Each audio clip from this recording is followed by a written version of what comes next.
أهلا وسهلا بكم في دورة تعلم اللغة الكردية. أعزائي المشاهدين، سوف نتابع معكم من خلال سلسلة من الدروس اللغة الكردية من الصفر وحتى الاحتراف.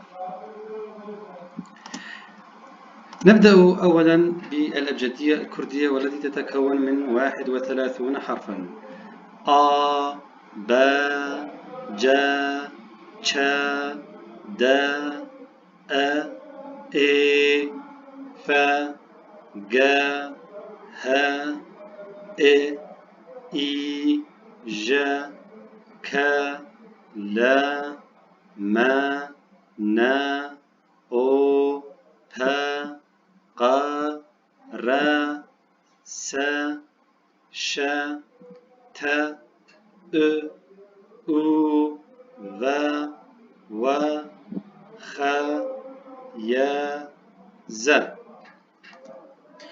هناك بعض الحروف تتميز بلفظها في اللغة الكردية فقط، ومنها تلك التي لوناها لكم باللون الأحمر: ج، ج، ش، ش، أ، أ، إي، إي، ج، ج، إ، إ، إي، إي، ق، ق،